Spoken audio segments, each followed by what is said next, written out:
Hello नमस्कार, मैं doctor Surendra कंसली ज्योतिष आचार्य ज्योतिष की इस श्रृंखला में आपका स्वागत करता हूं। दोस्तों, आज बात करते हैं हम मेष राशि की। और मेष राशि जो राशि चक्र की पहली राशि है, बहुत ही सुंदरतम राशि है। इसके जो जो मेष राशि से सीधे सीधे आता है कि ये राशि वाले एक अपनी ही धुन में चलने वाले लोग होते हैं। और इनको बेहतर है कि ये अकेले चलना ज्यादा अच्छा इनको लगता है। इनके स्वभावगत से ये देखा जाता है कि ये बहुत आकर्षक भी होते हैं, क्योंकि इनका एक नक्षत्र है भरणी नक्षत्र। भरणी नक्षत्र के जो गुरु हैं वो शुक्र हैं। तो शुक्र के प्रभाव से बहुत आकर्षक भी होते हैं, बहुत रोमांटिक भी होते हैं, रोमांस के प्रिय भी होते हैं। साथ साथ में जो अश्विनी है, अश्विनी नक्षत्र जो पहला नक्षत्र है, इनके गुरु हैं केतु। केतु के होने से केतु एक प्रकार के ये है कि ये सूर्य पुत्र अश्विनी कुमार जो इनके स्वामी है, देवता है। और अश्विनी कुमार जो सूर्य के पुत्र हैं। तो सूर्य पुत्र अश्विनी कुमार होने के नाते और केतु इनका जो है लॉर्ड है। तो ये कहा जा सकता है कि जो अश्विनी नक्षत्र है, ये बहुत साहसी और निडर होते हैं। इनमें क्षमता होती है कार्यों को करने की, और किसी भी कार्य को करने के लिए यदि पॉजिटिवली इनको डील किया जाए तो ये कार्य करने में पीछे नहीं हटते। दूसरा नक्षत्र है भरणी। और भरणी नक्षत्र की जो लॉर्ड हैं वो है शुक्र। अब शुक्र का मतलब है एक आकर्षक आकर्षक व्यक्तित्व होना, खूबसूरत होना, आकर्षक व्यक्तित्व होना। और उसके साथ साथ में कई सारे कार्यों को करने के लिए उनकी छवि अलग से ही दिखी जाती है। तो ये इनका जो भरणी नक्षत्र है वो भी इसी मेष राशि में है। उसके बाद जो कृतिका नक्षत्र आता है, कृतिका जो नक्षत्र है, इनकी जो लॉर्ड है वो मंगल है। मंगल तो वैसे ही पहले ही तेजस्वी, बुद्धिमान और कई प्रकार से तेजस्वी, बुद्धिमान, और उसके बाद अग्नि अग्नि इनके अग्निदेव इनके देवता हैं। तो आप कह सकते हैं कि एक आक्रामक रूप से एक कार्यों को करने की एक छवि रखते हैं। इनके कार्यों में यदि इनको एक अच्छी डील दी जाए और ये यदि इनके पॉजिटिव वातावरण हो, इनके साथ में इर्द गिर्द काम करने वाले हों, तो ये एक बॉस के रूप में भी अच्छे होते हैं। और इसके बाद ये जो बॉस के अंडर कार्य करने वाले भी एक बहुत अच्छे कर्मचारी माने जाते हैं। तो इस तरह से एक अच्छा बॉस तो है ही ये। तो जो ये मेष राशि है, मेष राशि के लोग निडर, साहसी और एक अच्छी लीडरशिप में भी होते हैं। अब मैं आपको ये बताना चाहता हूँ कि जो इस समय ग्रह गोचर की स्थिति है और 2025 जो है इनके लिए कैसे रहने वाला है, इस पे थोड़ा सा इस पे नजर डालते हैं। तो 2025 है, ये इनके लिए आकर्षक कैसे बन रहा है इसके बारे में बात करेंगे। देखिए, सबसे पहले तो मैं बात करूंगा कि गुरु इनके सेकंड हाउस में है। सेकंड हाउस जो हमारा कुटुंब का स्थान है, हमारे वाणी का स्थान है, उसके बाद धन संचय का स्थान है। ये तो मई तक तो इनके पास है ही, धन संचय भी हो रहा है, कुटुंब भी है, सब कुछ है। लेकिन यहाँ पर क्या है कि थोड़ा सा गुरु बकरी है। इससे कुटुंब परिवार में थोड़ी सी परेशानियां इनकी इस समय चल रही है। कहीं ना कहीं इसका जो गुरु है यहाँ पे, ये सारा संभाले हुए है। यदि आपने यहाँ पर साइलेंस मोड में रहते हैं, यदि आपने यहाँ पर पेशेंस को बिल्कुल बरकरार रखा, तो मैं कहता हूँ कि ये गुरु की ही कृपा आपके ऊपर है। विशेष कृपा होने से आप परिवार में भी एक अच्छी स्थिति, आपकी अच्छी रिस्पेक्ट बनी हुई है इसी सम्मान के कारण। क्योंकि वहां पर गुरु मौजूद हैं। तो गुरु मौजूद हैं तो आपका कुछ नहीं बिगड़ने वाला। जो बिगड़ने वाला है और लोगों का होगा, आप पे कोई प्रभाव नहीं पड़ता इस गुरु के कारण। क्योंकि गुरु आपके ठीक सेकंड हाउस में यहाँ पर संचरण कर रहे हैं। ये बहुत अच्छी स्थिति आपके लिए होगी। मतलब सब संभालने वाला आपके ऊपर कोई बैठा हुआ है। गुरु का मतलब है कि कोई इस तरह से लोग अपने सामने होना या अपने लोगों का कुछ आपको सपोर्ट मिलना, वो गुरु की कृपा है। उसके साथ साथ अपने पिता का सपोर्ट मिलना, वो गुरु की कृपा है।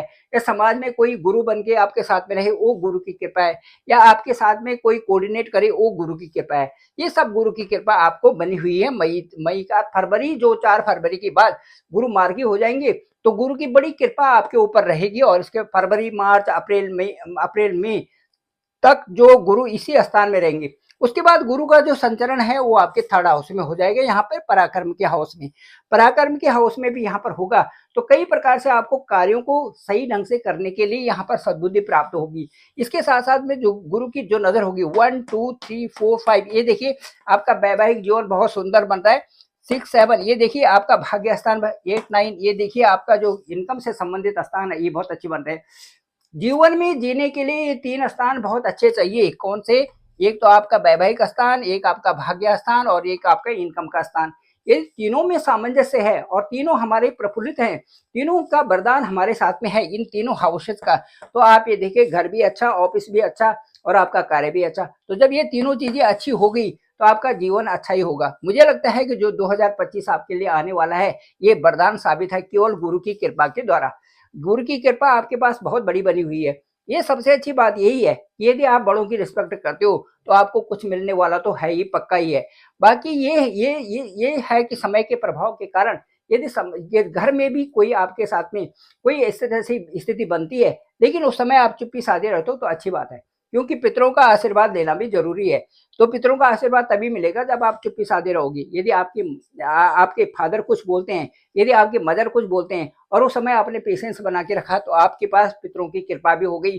दूसरा, आप यदि सम्मान करते हैं तो आपके पास ईश्वर की कृपा भी हो गई। ये दोनों कृपा आपके पास इस समय बनी हुई है 2025 में। इसके साथ साथ जो मंगल का गोचर है, ये यहाँ पर थोड़ा सा सुख स्थान में कमी कर देता है।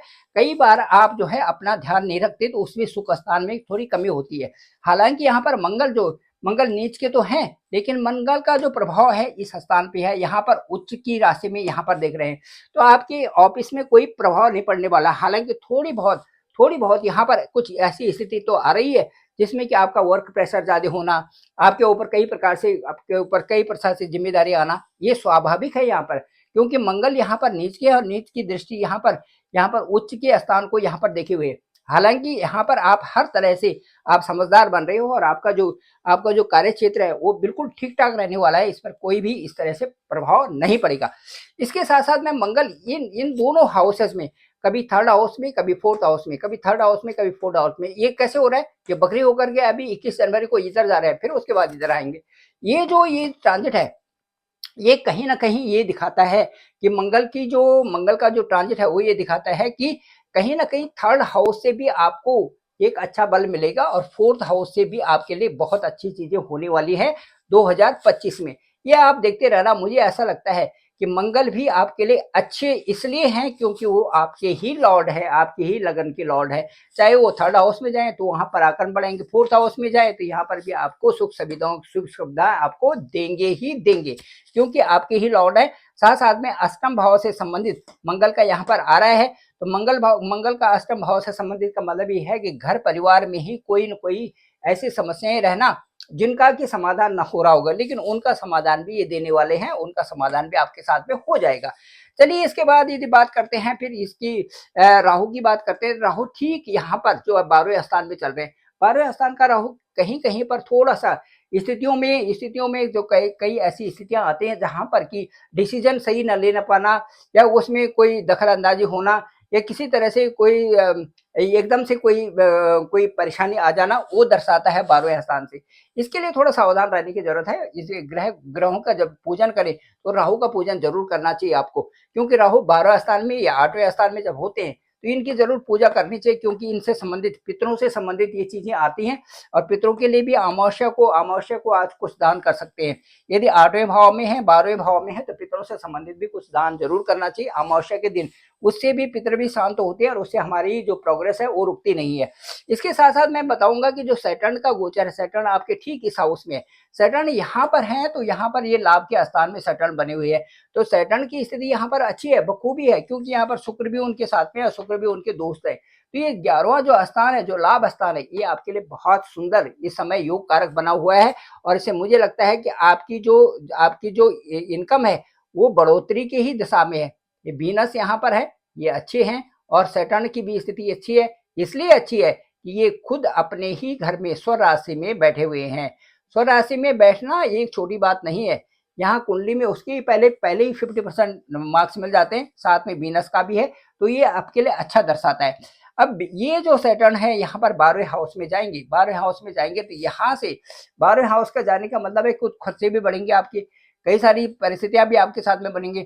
लेकिन जो भी इन्वेस्टमेंट करना है वो देख सोच समझ करके करना है। 29 मार्च 2025 के बाद सोच समझ करके इन्वेस्टमेंट करें और सही रास्ते पर चले तो ज्यादा अच्छा रहेगा। यहाँ पर आप जो है धार्मिक स्थिति भी आपकी बन सकती है, धार्मिकता भी ये दे सकते हैं यहाँ पर जाकर के। यहाँ पर जब सैटर्न यहाँ पर जाएंगे, क्योंकि गुरु का स्थान है, वहां पर शनि वहां पर गोचर करेंगे, 12वां स्थान वो भी है, तो यहाँ से धार्मिक प्रवृत्ति भी आपकी बनी रहेगी। आप मंदिरों में भी जाएंगे, कई प्रकार के पूजन प्रोग्राम्स ये भी आप करवा सकते हैं। ये सारी चीजें आपके साथ में इसके साथ-साथ में यदि देखें बुध की स्थिति अच्छी बनी हुई है, बुध यहाँ पर आने वाले हैं 24 जनवरी को, यहाँ पर बुध आदित्य योग की स्थिति बनेगी और ये द दसम स्थान है, यहाँ पर बहुत अच्छी प्रोग्रेस आपके लिए दिख रही है 2025 में। खास करके जो मई आ रहा है, मई 2025 आएगा, वो गुरु का गोचर यहाँ पर होगा, तब तक भी गुरु 4 फरवरी के बाद भी अच्छे परिणाम देंगे, उसके बाद भी अच्छे परिणाम यहाँ से आपको निकलने शुरू हो जाएँगे। इसके साथ-साथ में मैं ये बता रहा था कि जो केतु है, ये छठे हाउस में, यहाँ पर ऋण, रोग और शत्रु का घर होता है। मुझे लगता है कि कई कई मामलों में आपको केतु भी यहाँ पर साथ दे रहे हैं और कोई भी झगड़ा यहाँ पर बढ़ नहीं रहा है, तो ये बहुत अच्छी बात है। और उसके बाद जो है उनको उनके समाधान के लिए केतु यहाँ पर दोनों चीजें आपका पेशेंस को भी देख रहे हैं, साथ साथ में यहाँ पर जो है ये 6 अंक है, यहाँ पर 6 अंक है, जेमिनी का साइन है यहाँ पे, तो इसलिए मैं ये समझता हूँ कि आपके साथ में सारी परिस्थितियां जो है वो अनुकूल ही हो रहे हैं। थोड़ा सा आपको आपको अपने अपने ही स्वास्थ्य में ध्यान देना पड़ेगा, क्योंकि छठी अवस्था में यहाँ पर केतु बैठे हुए हैं, तो इसलिए थोड़ा सा लोअर एब्डोमेन से संबंधित जो समस्या है उनका समाधान के लिए आप जरूर सतर्क रहें। ये सारी चीजें आपके साथ में। और मैं ये बताऊंगा कि सूर्य का गोचर ठीक दसम स्थान में है, दसम स्थान में सूर्य अच्छा होता है। यहाँ पर जो आपकी वर्किंग कैपेसिटी है वो बढ़ी हुई है, बढ़िया है, अच्छा है और सही ढंग से सही दिशा के रूप में आप कार्य कर रहे हैं।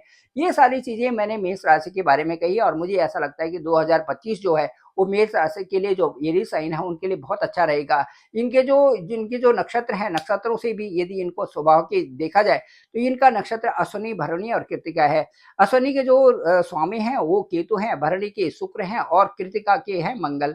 तो ये जो इनका जो ये कॉम्बिनेशन है ये बहुत ही खूबसूरत खूबसूरत यहाँ पर बना हुआ है और ये पहले ही अपने में ही एक साहसी लीडर और अच्छी लीडरशिप रखते हैं। मुझे लगता है कि अपने स्वभाव गति ये आगे बढ़ते रहे और मेहनत पर ज्यादा ध्यान दें और अपनी जो कार्यशैली है वो अपने ऑफिस में, कार्यालय में अच्छे बनाए और घर पर भी अच्छा वातावरण रखें। साथ साथ में हनुमान चालीसा पढ़े और वो चीजें करें जो करोड़ों लोग जिसका जप कर रहे हैं। यदि वो जप भी करते रहे साथ साथ में तो इनको बहुत फायदा होने वाला है। Thank you very much. मैं डॉक्टर सुरेंद्र कंसली, ज्योतिष आचार्य। डिस्क्रिप्शन भी मेरा नंबर है 9868280191। आप मुझे डायरेक्ट कॉल भी कर सकते हैं और कॉल करने के बाद मैं आपका कॉल पिक करूंगा और आपकी जो कुंडली होगी उसमें देखेंगे पहले लग्न क्या है, उसके बाद दशाएं देखेंगे कि दशाएं क्या चल रही है, किन किन हाउसेज में आपके ग्रह बैठे हुए हैं। जन्म कुंडली को आपके साथ डिस्क्राइब करेंगे, उसके बाद जो आपकी लग्न कुंडली, उसके बाद जो आपकी गोचर कुंडली है, नवांश कुंडली है, उनको देखेंगे। एक अच्छी सी प्रिडिक्शन आपके साथ में दी जाएगी, ओवर फोन बात की जाएगी। मुझे लगता है कि वो आपको अच्छा भी लगेगा। Thank you very much. आप सभी लोगों का आभार, आप सभी लोगों का धन्यवाद।